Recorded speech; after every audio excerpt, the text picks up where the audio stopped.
మాతృదేవోభవ, పితృదేవోభవ, ఆచార్య దేవోభవ. ఓం నమో మాందేశ్వరాయ నమః.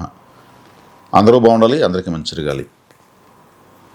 తంత్ర జ్యోతిషం అనేటువంటి వీడియోలో భాగంగా 2020 సంవత్సరం ద్వాదశ రాశులకు జూలై మాసంలో భాగంగా మీనరాశి వాళ్ళకి ఎలా ఉందంటే, రాశ్యాధిపతి 5వ ఇంట్లో ఉండడము, రాశిలో శనిగ్రహం ఉండడము, వ్యయ స్థానంలో రాహు ఉండడము, తృతీయ స్థానంలో కుజుడు ఉండడము, చతుర్థ స్థానంలో బుధుడు ఉండడము, చతుర్థ పంచమాల మీదుగా రవిగ్రహం ఉండడము, 6వ ఇంట్లో శుక్రకేతువులు ఉండడం. ఇది గ్రహస్థితి. పంచమ స్థానంలోకి గురువు వెంటనే వీళ్ళకు చాలా శుభఫలితాలు ప్రారంభమైనాయి. రాశిలో ఉన్నటువంటి శనేశ్వరుని గురువు వీక్షించడము భాగ్య దృష్టితో చాలా మంచిది. ఏలినాటి శని యొక్క తాకడ తగ్గింది. అదేవిధంగా వ్యయ స్థానంలో రాహు మంచివాడే, అంటే మంచి నిద్రా సౌఖ్యాన్ని ఇస్తాడు. తృతీయంలో కుజుడు మంచిదే. సోదర సోదరులకు బాగుంటుంది. సోదర సోదరుల యొక్క జీవితాల్లో ఏదైనా ముఖ్యమైన సంఘటన జరుగుతాయి. మీకు కాస్త సోదర సోదరులతో కాస్త విభేదాలు వచ్చేందుకు కూడా అవకాశం ఉంది. 4వ ఇంట్లో బుధుడు చక్కగా మీకు స్వస్థానంలో ఉన్నటువంటి గ్రహం 4వ ఇంట్లో ఉండడం వల్ల గృహ సౌఖ్యము, ఆస్తులు, వాహనాలకు సంబంధించినటువంటి సౌఖ్యము మీకు విశేషంగా కలుగుతుంది.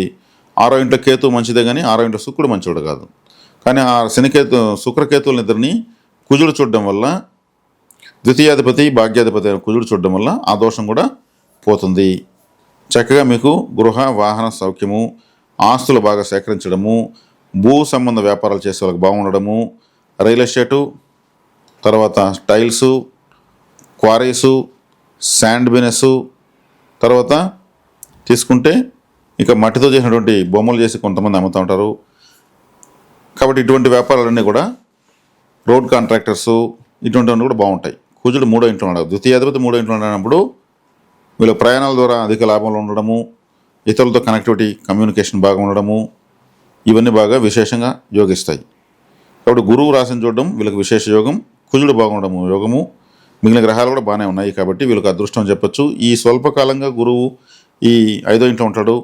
అప్పటిలోపు మీకు వచ్చిన అవకాశం అందిపుచ్చుకొని రాబోయే రోజులకు మీరు చక్కటి ఫలితాలు పొందాలి. ఆ విధంగా మీ పరిస్థితులను మలుచుకోవాలి, సద్వినియోగం చేసుకోవాలి.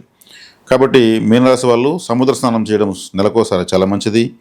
మీనం అంటేనే సముద్రం. చేపలు తినకూడదు. వీళ్ళ రాసిన వీళ్ళే తిన్నట్టు అవుతుంది. చేపలు కావంటే నెలకు 1-2 తీసి నీటిలో వదిలి ప్రాణభిక్ష పెట్టచ్చు.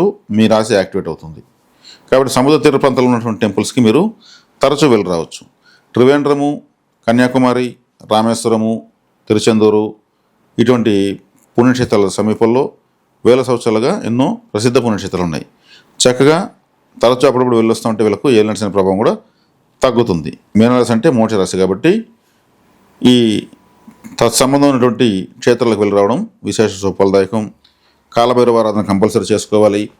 జన్మలోని శని ఉన్నాడు కాబట్టి, శనికి అధిష్టాన దేవత కాలభైరుడు కాబట్టి కాలభైరవ ఆరాధన, వీధి కుక్కలకు ఫుడ్ పెట్టడం, నల్లని వస్తువులు ఎక్కువగా వాడకూడదు, నల్ల నువ్వులతో చేసినటువంటి ఆహారం పెద్దగా తినకూడదు, దానం చేయాలి. కాబట్టి ఇక్కడ ఇంకా తీసుకుంటే ఇంకా వ్యతిరేక గ్రహాలు, శుక్రుడు కూడా 6వ ఇంట్లో పడ్డాడు కాబట్టి ఒక హ్యాండ్ కర్చీఫ్ దానంగా ఇవ్వడం మంచిదే. తెలిసిన వాళ్ళకు అంటే ఒక్కొక్కరికి ఒక్కోటి ఇస్తూ రావడం వల్ల మీకు శుక్రగ్రహం యొక్క వ్యతిరేకత కూడా పోతుంది. ఎందుకంటే మీనరాశికి అష్టమాధిపతి శుక్రుడు, అష్టమాధిపతి దోషం అంటే శుక్రుడి వస్త్రం కాబట్టి చక్కగా అటువంటి పరిహారం చేస్తూ వస్తే కూడా మీకు చాలా చక్కగా ఉంటుంది. మీనరాశి వాళ్ళకు ఇప్పుడు నేను చెప్పిన పరిహారాలు, సూచనలు, సలహాలు, జాగ్రత్తలు 1-2 సార్లు విని వీటిని పాటించుకుని చక్కటి శుభఫలితాలు పొందాలని ఆశిస్తున్నాను. శుభం.